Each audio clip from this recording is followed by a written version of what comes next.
All right, so let's start off by talking a little bit about um, your the idea of a revenue model. And so um, I'm sure this is something all of you spent considerable time on, but I think it's important to talk about it first to lead into pricing. Um, so if you think about a bowling alley, it's an easy one to envision. Um, how does a bowling alley make money? Um, it's okay to answer that question. Number of games, Okay. And, renting shoes. right? And selling food. Exactly. So a bowling alley has a revenue model that consists of three revenue drivers. They sell games, they rent shoes, and they got a little snack bar. Okay, so now we got the revenue model in terms of the sources of money. What's the next big question about that revenue model? Which one makes the most?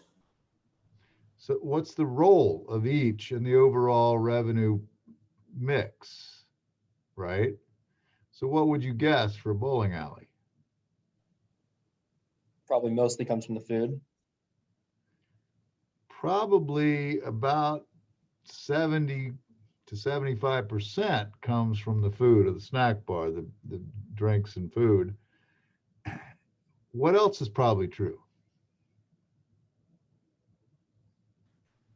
The rest of it comes from shoes. Well, if the rest comes from shoes, what's that tell you? How do you keep people more happy at your bowling alley? Yeah, we want to keep people happy, but we want to make some friggin' money. So what does your point about the shoes tell you? Your point about the shoes is actually correct. So what does it tell you? The bowling alley is just there to actually keep customers there. The actual business is So we have actually three food. revenue drivers, right? The games, the shoes, and the snack bar, right? And what you're saying is the games actually Don't do much. lose money. Your interest in Don't- everything you do is what makes money and what doesn't make money. So we actually lose money on the games. We make a marginal and at best a marginal profit on the shoe rental, and disproportionately the profit of the business is coming from the snack bar. Okay, now we got the revenue model. What does it tell us? The games are the loss leader, and then the shoes kind of keep something consistent. Yeah, what does it tell you about as an entrepreneur about how to run your bowling alley? How to optimize the amount of revenue that you make. And how do we do that? By charging a lot on the food. Selling as No, much not food by as you charging can. a lot, but by doing what? Putting all your resources to make the food the best. Focusing more on that. Maybe. I mean, it's a bowling alley. People don't come for gourmet. Make sure that the food has high margin and low like labor. No, you want to make sure you have a shitload of people using the snack bar. So what do? Make it as big as possible. And Well, you might make it bigger, but the bigger point is you do things creative like have leagues or have competitions, right? And so if you have teams and you only have 12 lanes, what are you trying to do? You have some people that have to sit off, and then while Yeah, they're you got as waiting, many people as possible that are there but aren't bowling yet, because if they're not bowling, what are they going to be doing? Drinking beer. Drinking beer and buying hot dogs or whatever you sell at the. So you start to manage the business in a way that reflects optimizing your revenue model. Does that make sense? mhm. I mean, if you can see it with a bowling alley, then you can see it with any of the businesses, you know, that are part of this program. And so what you're trying to think about is what we call a contribution margin income statement. And here I'm using an example of a urban business that offers services that are real basic: landscaping, cleaning and painting, micro cleaning, and graffiti removal. And so tell me what you think's happening in this contribution margin income statement. If you don't know what it stands, okay, so here's how you do it. You take your sales and subtract the variable costs of doing the painting or doing the graffiti removal, and that gives you something called variable contribution. Then you have what we call direct fixed costs. So are there some fixed costs, but fixed costs that are only there because of a given product line, so, or revenue driver. So, you know, the micro cleaning may require certain equipment or supplies that are fixed costs that we treat as a direct cost. And so that gives you what we call your product contribution. Then you subtract out indirect fixed costs. So this would be overhead that has nothing to do with any of the services. So if we're paying rent on a building, or we're paying a manager's salary, or we're paying for general business insurance, that's going to come over there to indirect fixed costs. It's not directly traceable to a particular revenue driver. So what do you notice from this picture?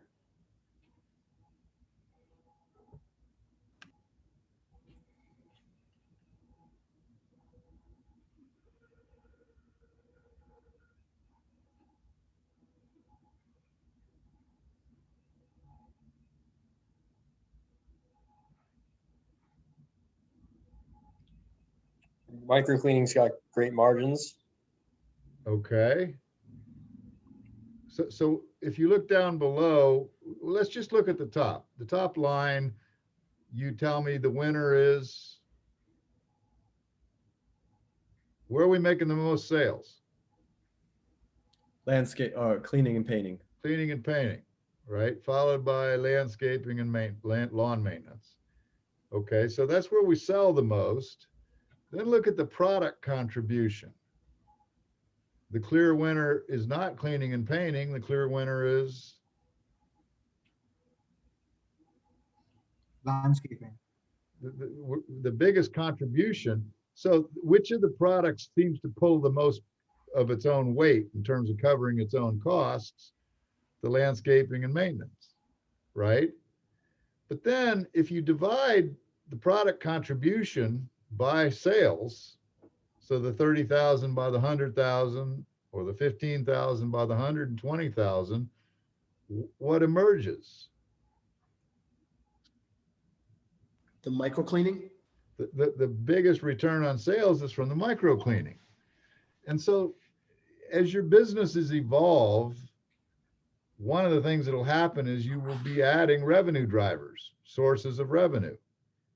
And you don't do that randomly. You want to do it strategically. So you want to do it in a way that has a logic in terms of where the relative proportion of revenue is coming from, and where the relative proportion of profit is coming from. So think about a business that, like a place that sells copiers, okay? If you look at a copy store, how many revenue drivers does it have? They sell copiers, right? And people need toner and paper, so they sell supplies. There's a second revenue driver. And what else do they sell? Maintenance. They sell service contracts. They sell a platinum, a gold, and a silver service contract. Okay, so you'll find in a typical one of those stores that if you look at revenue, 55% of the revenue comes from copier sales. How much money you think they make in profit on those copiers? Not much. They don't. It's Right. competitive business.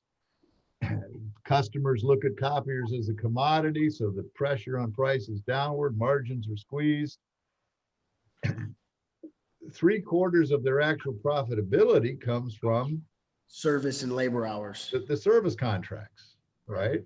So you're going to price and run your business in a way that you'll take a loss on the damn copiers, because if you sell the copier, you'll get the service contract, and disproportionate, the margins on service contracts are huge because the copiers are good and rarely break down. So you're trying to have a logical revenue model that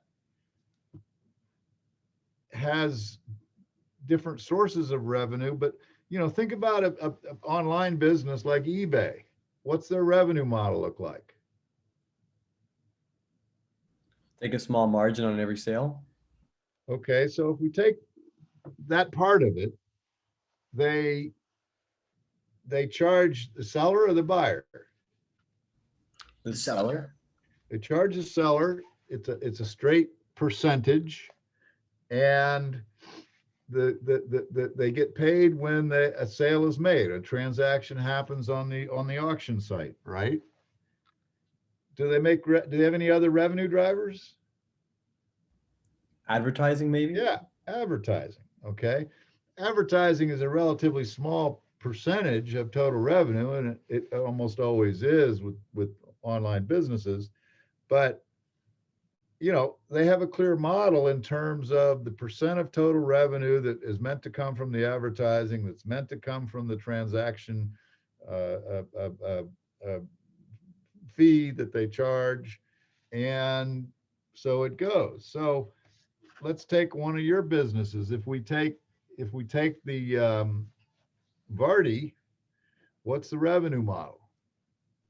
Charge for hosting large rooms. So people that, institutions that want to host events upwards of 25 people, they have to pay in buckets. 25 to 100 people is X amount of money. Right now, $99, but something more flexible in the future. But that's generally, I think, how we're going to do it. So there's basically a single revenue driver. Yeah, in the future, as we get to be more of like a social network, we'll have like product placement ads. You have a Coke bottle in this virtual room. But for right now, that is how we're making money, just one way. Okay. So you start with a single revenue driver, and then graduate to a second or a third, and your pricing is tiered based on the number of people in the room. Exactly. Okay. And then if we go to Fish Rules, what's the revenue model? There's two overarching buckets. One is government business, and the other one is consumer. So consumer is a subscription model. That you subscribe to get access to features, pro features. And also on the consumer side, we do sell ads. It's a small part of what we do, but we do sell ads. On the government and business side, we sell data, basically, at the end of the day. Lots and lots of data. So 3 revenue drivers. Right. And you don't sell any products on the site. Products meaning like physical products? Yeah, like Mm-mm. fishing poles. Nope, we don't do that. Mm-mm. Okay. You guys have planned on Maybe selling one day. licenses, right? Yeah, so we don't have that yet, but we're actively talking to several states and actually selling fishing licenses in the app rather than going through some of their things. Yep. So does what I'm saying make sense in terms of your revenue model? Yes, for sure. Yeah. Okay. Well, then let's go forward, because I want to build on that platform and think about pricing and how you set your prices. And the things I want to stress are that of all the decisions you make that are sort of customer facing decisions, price represents one of the most flexible tools. It is a set of decisions, not a single decision. It is a lot more than your unit costs. In fact, your unit costs are one of the least important factors in setting your price. That what matters is price is a statement of value.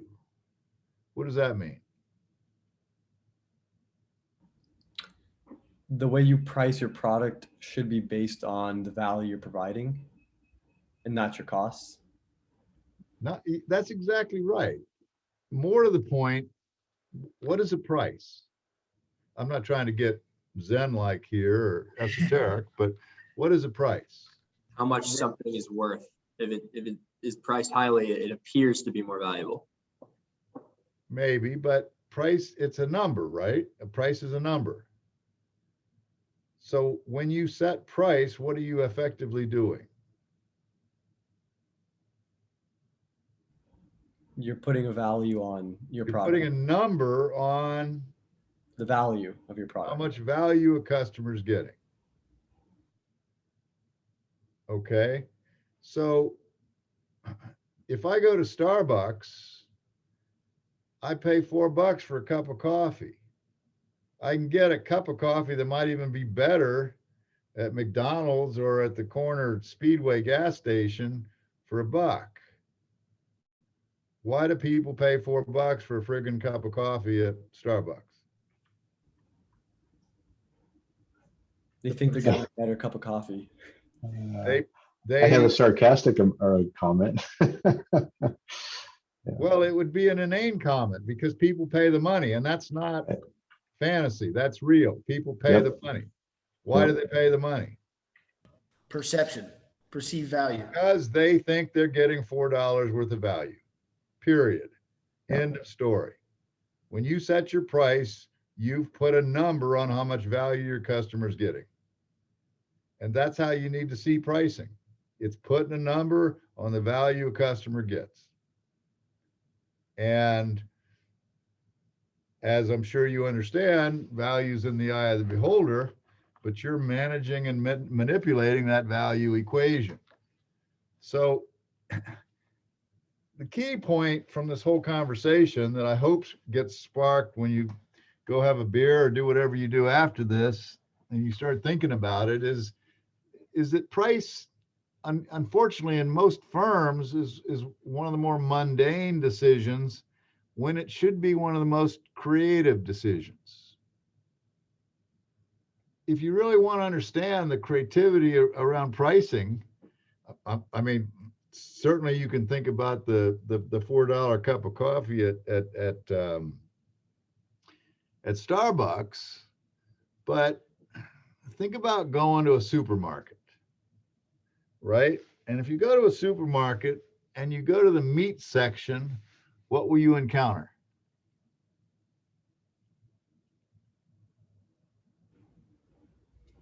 A variety of meat. Yeah, that's right.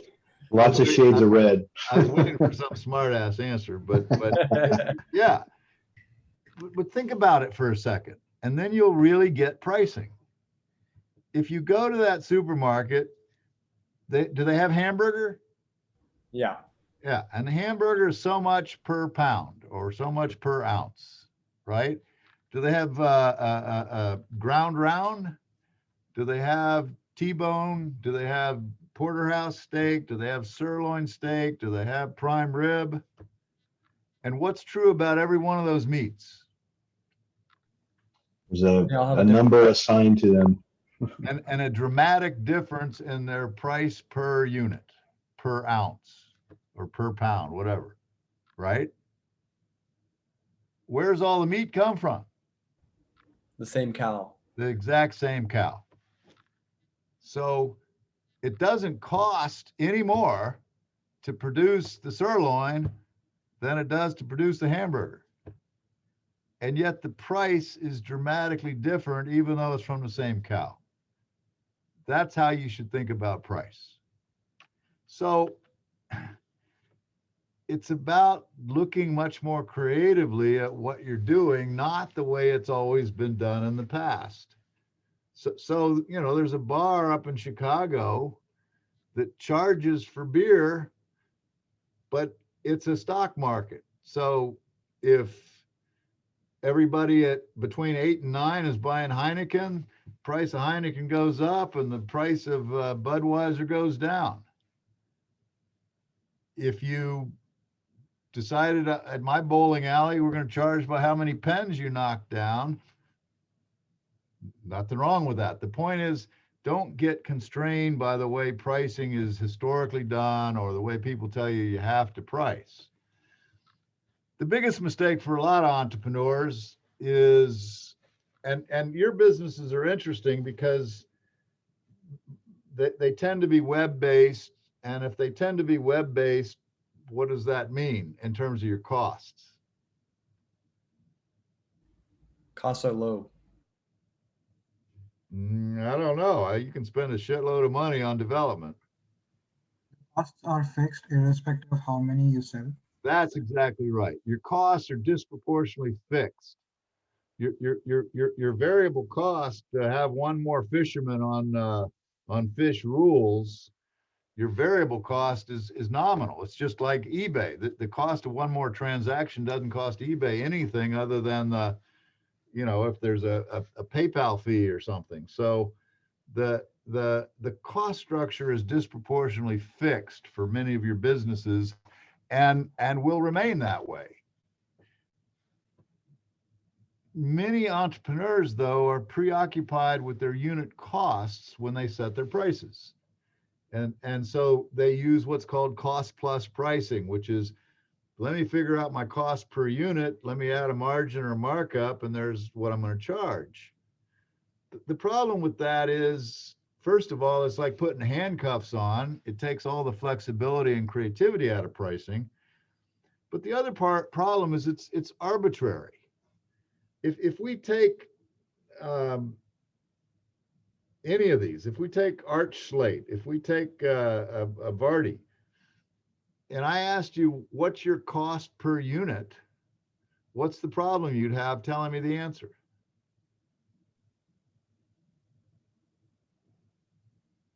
It's like similarly tiered, like, like to get like 10,000 users, you need like X server cost.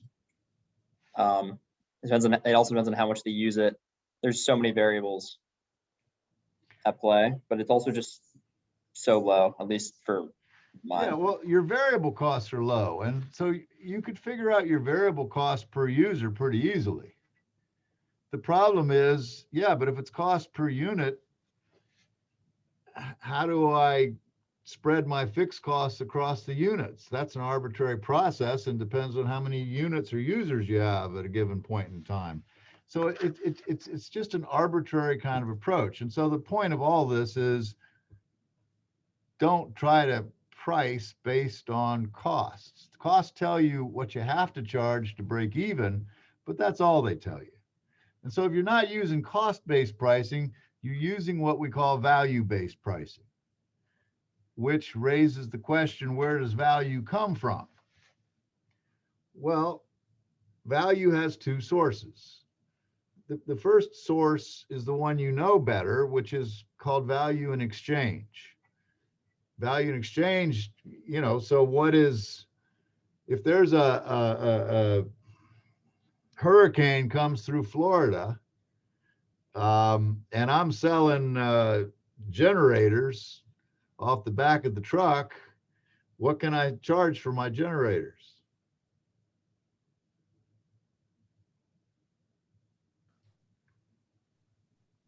A premium? You don't sound very sure about that. Whatever you want. It's until the government steps in and says no scalping allowed, or they subsidize it. Yeah, well, the government isn't going to follow your truck around. So the point is, you can charge anything you want because people will pay. Why is that? Demands. Versus? Supply. Yeah. So if you look at value in exchange, is simply the value that the marketplace dictates based on the number of sellers, the number of buyers. It's just a marketplace induced value. So society effectively makes statements about what things are worth simply as a function of supply and demand at any point in time. So if you can get a Bible for $3 and a 6-pack costs $5, society's basically saying, based on supply and demand, the 6-pack has a higher value. That's one side of value, supply and demand conditions. The other side of value is what we call, which is called value in exchange, is value in use. And this becomes really important in pricing because value in use says, yeah, there's aggregate supply and demand, and it says something about what we should charge. But then, and so value in exchange is objective, objectively determined in the marketplace based on aggregate supply and demand at a point in time. Value in use, though, is subjective. It's based on consumer needs and consumer preferences and how much consumers know about the availability of substitutes. You know, if you pull into a town in the middle of the night because you're driving and you're dead tired, and you come to a hotel, and the price is $130 a night, you judge that based on your awareness of other hotels or your lack of awareness of other hotels in that town. So the awareness of substitutes or options, how much income you have, what your wealth is, and other factors like that. So if you look at supply and demand for coffee at a retail level, supply and demand might dictate a price of $1.25 for a cup of coffee. And that's what the gas station is charging. How is Starbucks able to charge $4 for a cup of coffee? They're focusing on markets. I would never pay $4 for a cup of coffee at Starbucks, but many people will. But that's because they're focusing on particular market segments that perceive a higher value proposition from that cup of coffee at Starbucks as a function of the quote Starbucks experience or what have you. So my point is, when you start thinking about pricing down the road with your ventures, where you go with your prices, you want to think both about exchange value. Okay, what's the competitive situation? What's, you know, how much demand is out there? How much supply is there? But you also want to think about unique market segments that perceive different levels of value and will pay different amounts. So for instance,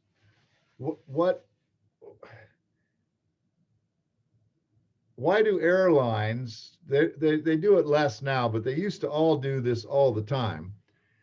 Why do airlines charge a different ticket price for a flight from Orlando to Chicago,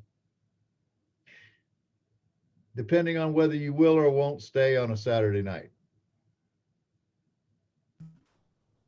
So if you're flying from Orlando to Chicago and you'll include a Saturday night in your trip, the ticket is meaningfully lower than if you don't include a Saturday night in your trip. Why? More demand to go on a weekend. No, not directly, indirectly, yes.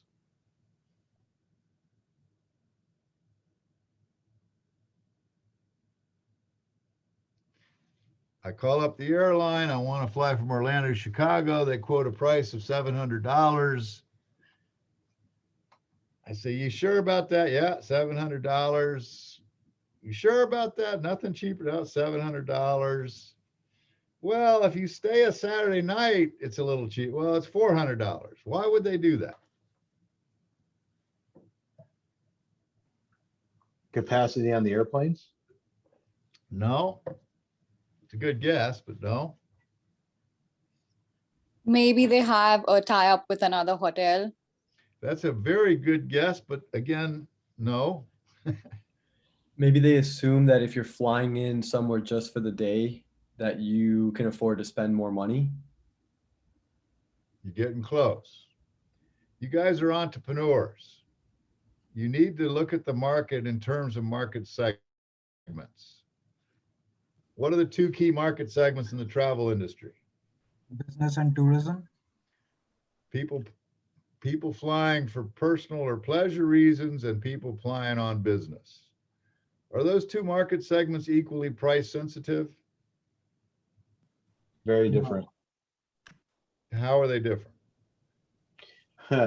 Business always costs more. Don't worry about the pricing decision. How is the customer different? Well, Business, go ahead, sorry. Bob. the company usually pays for the travel, and they usually have to be there for something. So it's a must. Whereas So what's the tourism is- issue? What's the issue is price sensitivity. Each of you has different market segments, and those segments vary in their price sensitivity. So what you're telling me here is that the business traveler is much less price sensitive than the personal or pleasure traveler. Why? Also value. The cost of a business trip to New York for a sales deal, it's worth it to spend $700, or to Chicago in your example, it's worth it to spend $700 to send a sales guy there if he can close a multi-annual deal with an enterprise software license or something. Whereas, Yeah, that's true.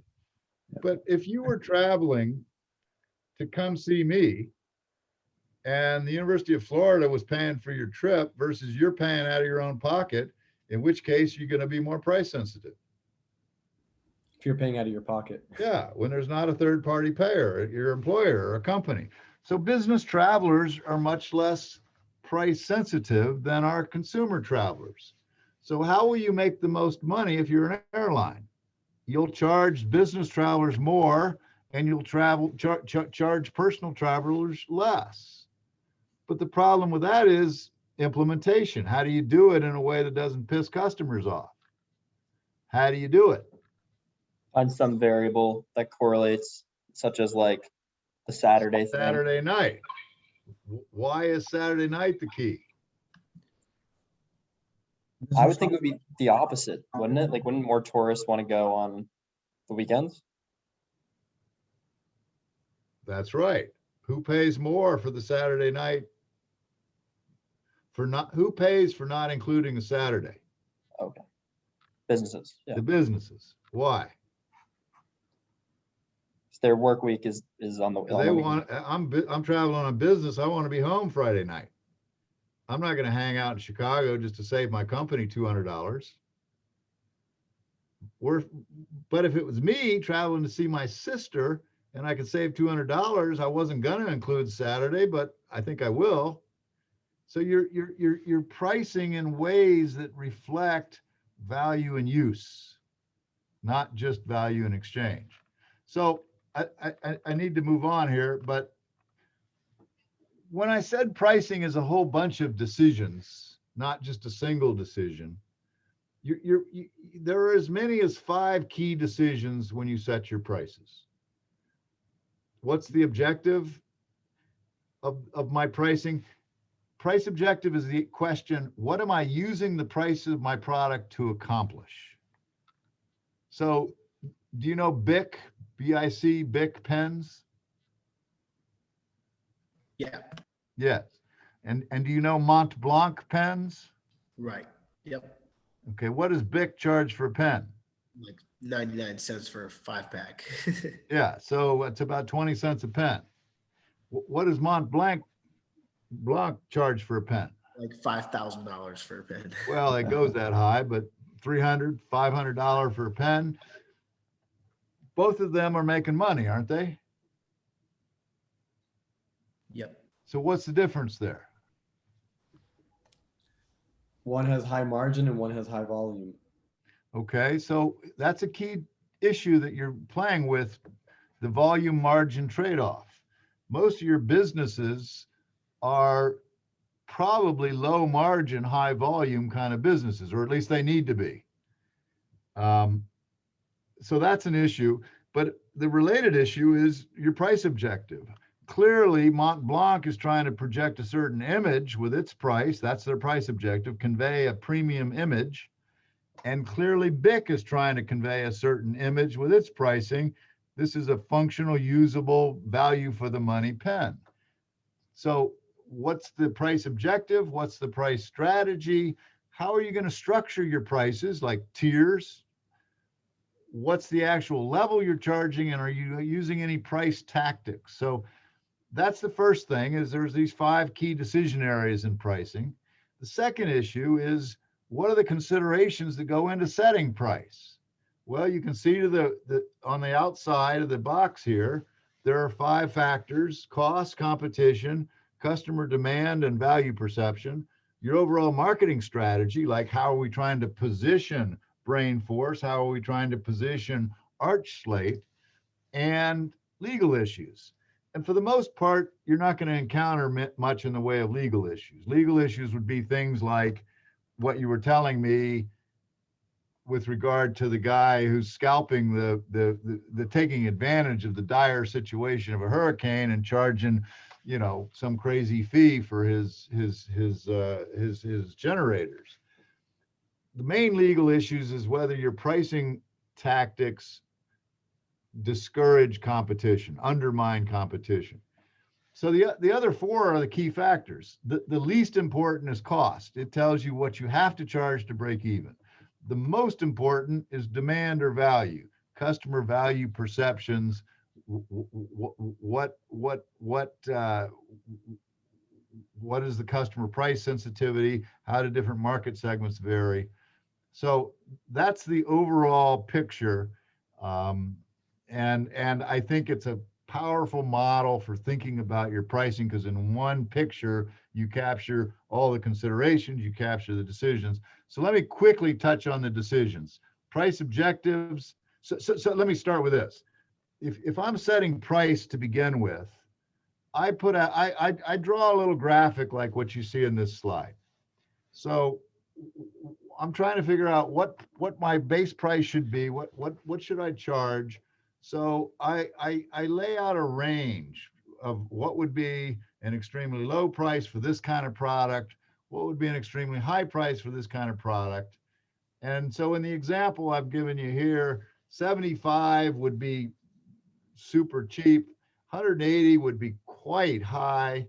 And so you can see I've mapped out what would be our price where we're just covering our costs. Then I would look at least three competitors. Who's the low end competitor? What do they charge? Who's the premium competitor? What do they charge? What's the mid range competitor? What do they charge? That's competitor price A, B, and C. And then I'd look at market segments, customer segments. So what's a low end, very price sensitive market segment, and what are they paying? What's a high end premium exclusive segment, and what are they paying? And what's the middle of the road segment? This gives you a range, and you're trying to decide where in that range it makes sense for you to try to position yourself in the marketplace. And for those of you that argue, well, I don't have any competition, you do, because you're always competing for the share of wallet. What would be people spending the same money on if they weren't using your service? So we start with these price markers, and then we go into these issues in the middle box. So price objectives. Here are the kind of things you want to be thinking about when asking the question, what am I using with my what am I trying to accomplish with the prices I'm charging? What am I using price to convey? So price conveys. So if you go to a supermarket at Thanksgiving, right? They're all selling turkeys. How much money do you think they make on those turkeys? Not much.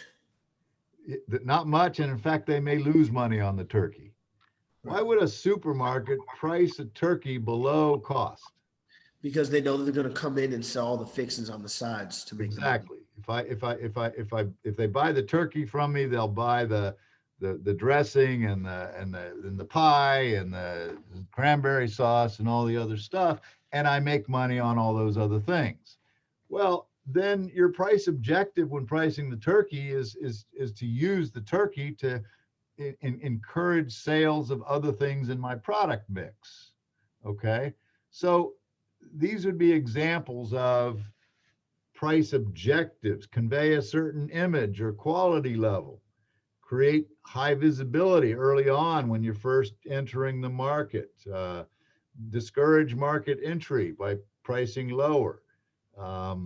So price objectives. The second issue is price strategy.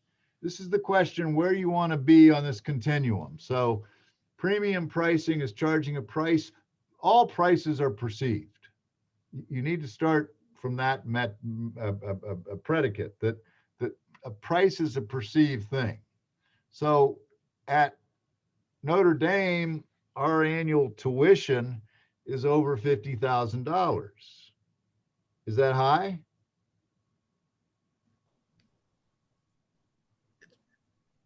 Perception. Yeah, that's high. It's not a trick question. Most of you go, yeah, Mike, that's higher than shit. But there are people that go, no, that's a very reasonable price. Price is perceived. And, you know, if think about the person who walks out of university, and across the street from most universities, there is a dive bar. There are probably a bunch of dive bars.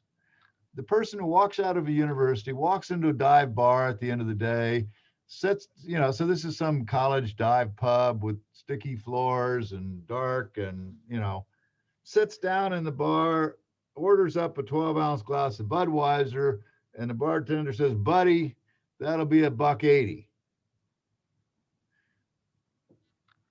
Drinks your beer, you drink your beer, you leave. That same night, you end up going to a function, and the function's at some 5-star resort down in Orlando, and it's at this fancy hotel with chandeliers and waterfalls, and you go in and you don't want to go to the function, so you go to the lobby bar and you sit down and you order a 12-ounce glass of Budweiser, and the bartender says, sir, that'll be $7. $7, $8, $8.50. What's interesting about that example? It's the same product, and one is 5 times more expensive. It's the same product, probably sourced from the same Distributor, supplier. distributor. Yeah. So the keg price didn't vary. The cost of the beer didn't vary to the two bars. So there's 2 lessons from that example. The first lesson is these 2 places make their money. They may be equally profitable, but the college dive pub is a low margin, high volume business. The fancy lobby bar at that resort is a lower volume, much higher margin business. The logic of profit is simply different in the 2 businesses. For many of your businesses, my sense, brain force might be a little bit different, but for many of your businesses, you're probably looking more at higher volume, lower margin in order to make real profitability. The other part of the story, though, that's much more interesting is in both cases, you're getting a 12-ounce glass of Budweiser, but you're paying $1.80 or you're paying $8.50. Why do people do that? Why would the same customer in 2 hours pay $1.80 and $8 for the exact same product?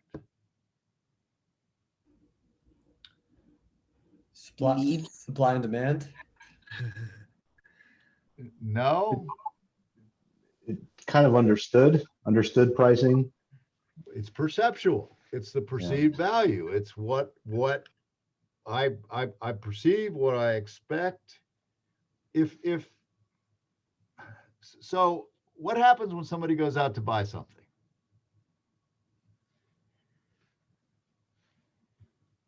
Let's take one of you.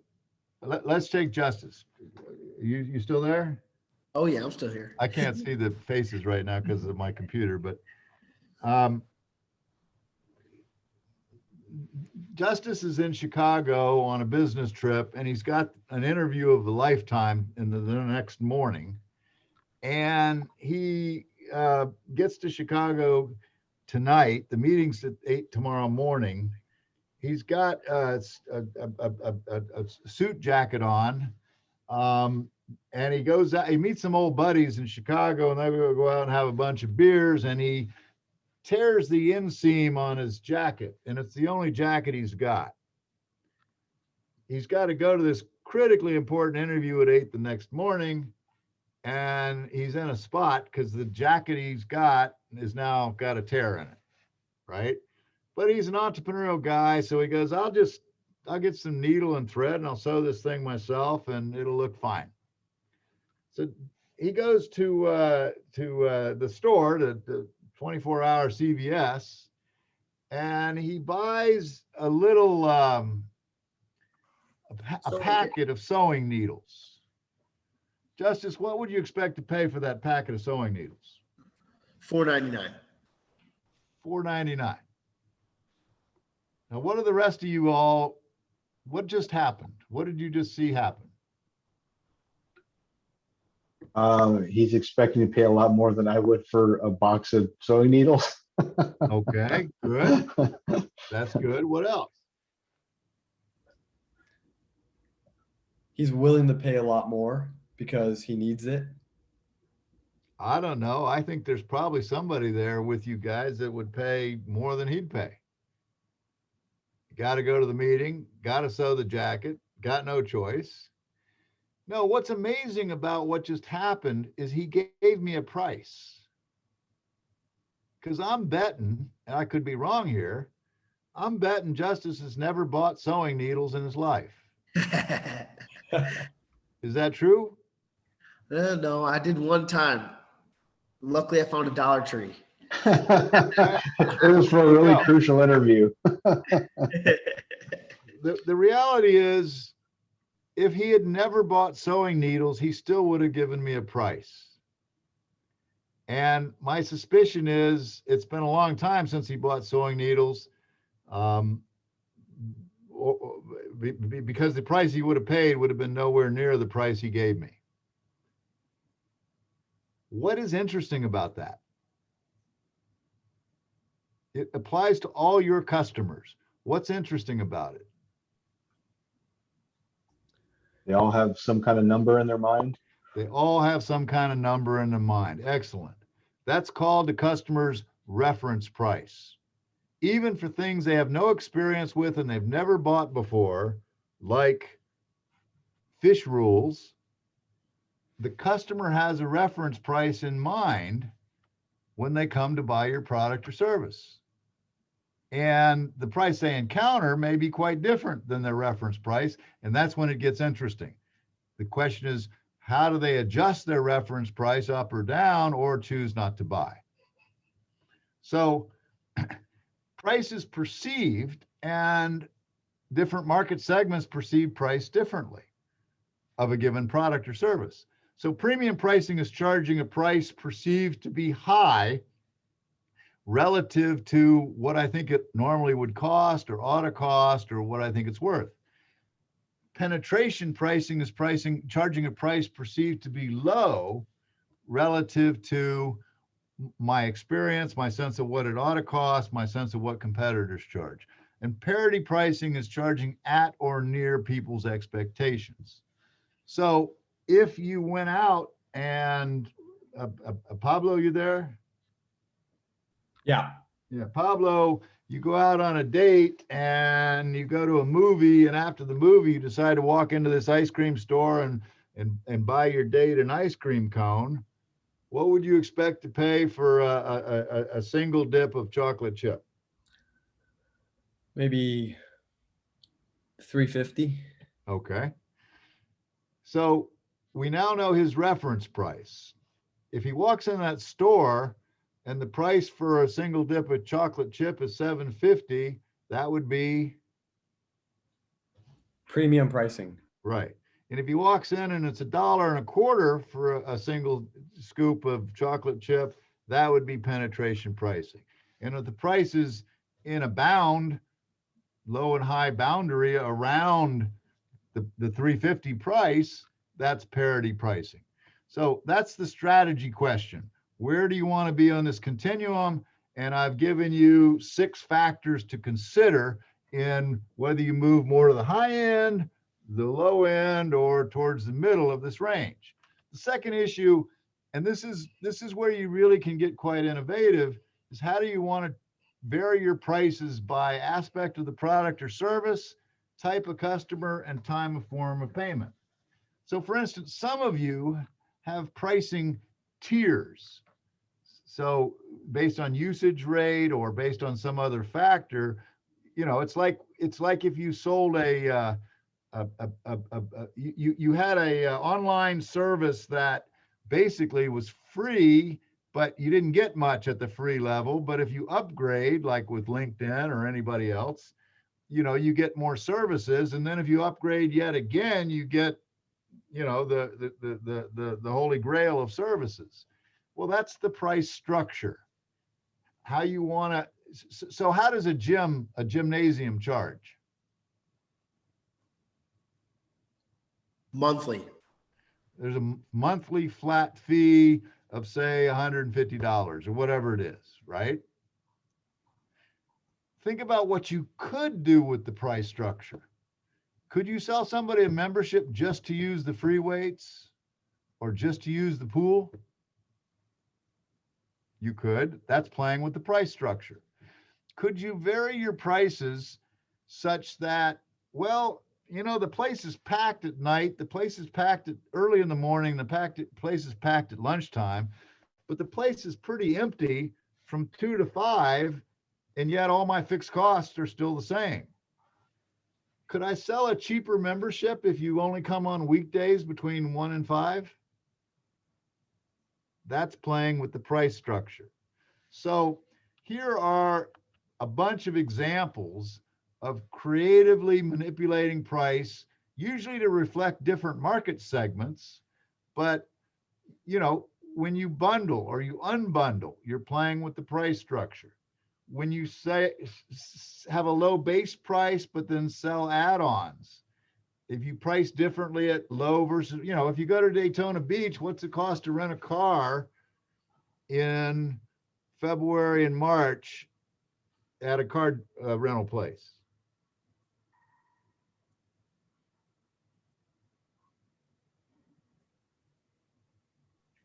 More. A lot more. It could be $60 or $70 a day. If you Yeah. go to the same car rental place in August, what's it cost to rent the same car? It'll be a lot less. It's $20 a day. So $20 versus $60 just based on peak time. So unlimited use of a product or service for a flat fee, like all you can eat at Colonel Sanders. Or if you look at data usage, base price and then variable charges once a threshold is reached. And there's a lot more. It's all about your imagination. Different market segments pay different prices. So we have a different price for existing users versus new users, or for senior citizens, or ladies' night at a bar, or different prices for veterans, or loyalty schemes, price differences for those who can only buy at certain times. Think about pricing based on the size of your car if you're a car wash, or payment. Customers that will pay in advance pay a different rate, or discounts for volume purchases. The point is, the price structure part of this is about creativity. So then we get to price levels and tactics. The level is the actual amount you want to charge. So what is odd pricing? What does that sound like? Like literally the number is an odd number. Yeah. Most prices in America don't end in a zero. They end in an odd number, $9.95, $9.99. And you might think that actually generates more business. The theory is, by charging the odd number, people, it's called anchoring. People will associate $9.95 more with 9 than they do with 10. The evidence tells us that's just not true. It has very little impact on sales. It might get people to take a look in the first place, but by the time they're ready to make a decision to buy, but that's part of pricing. Now, what do you notice about, I've used an example of a car rental place. Look at my prices: subcompact, compact, midsize, full size. What do you notice about my pricing? You're pricing based on the size of the car. Yeah, that's true. What else do you notice? It jumps kind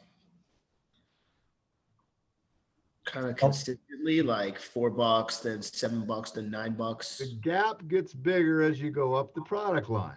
Kind of like popcorn pricing model, like how popcorn is priced. No, the issue here is it goes to the psychology of pricing. If you want to convey equal incremental increases in quality, then price has to go up even more. So the gap in price has to get greater as you go up the product line to convey equal increments in quality, or people will simply buy the cheaper thing. So you start to see some of the issues in actually what's the level I'm going to charge. And then the final decision area has to do with tactics, the use of rebates or coupons or 2-for-1 deals, or price specials during the month of April. So that's your pricing program. Price objectives, what's my strategy, any kind of creative structural things I'm doing, what's the actual level, 995 or 2255 or whatever, and then price tactics, the promotional things you do. I want to end with some guiding rules. So the biggest mistake most entrepreneurs make when they first launch a business, especially if they're young, and especially if they come from not having a lot of money, they price too low. So if you err on any side, you want to err on the side of pricing higher, not lower. And you never want to compete on the basis of price. Because if you're trying to compete on the basis of price, the only way you can stay ahead is to keep lowering your price, which is like shooting yourself in the foot. Because there'll always be somebody who'll come along and offer a lower price than you. The key law in pricing is that it's always harder to raise price than to lower price, which means what? Start high and reduce down if need be. Start high and stay high, and then use creative tactics to lower price. So a classic example would be, if we look at these tactics I mentioned here, would be a rebate. If my price is $150, right? And I lower my price to $95, it's very hard to ever raise it back up to $150. But if my price is $150 and I offer a $55 rebate during the month of April,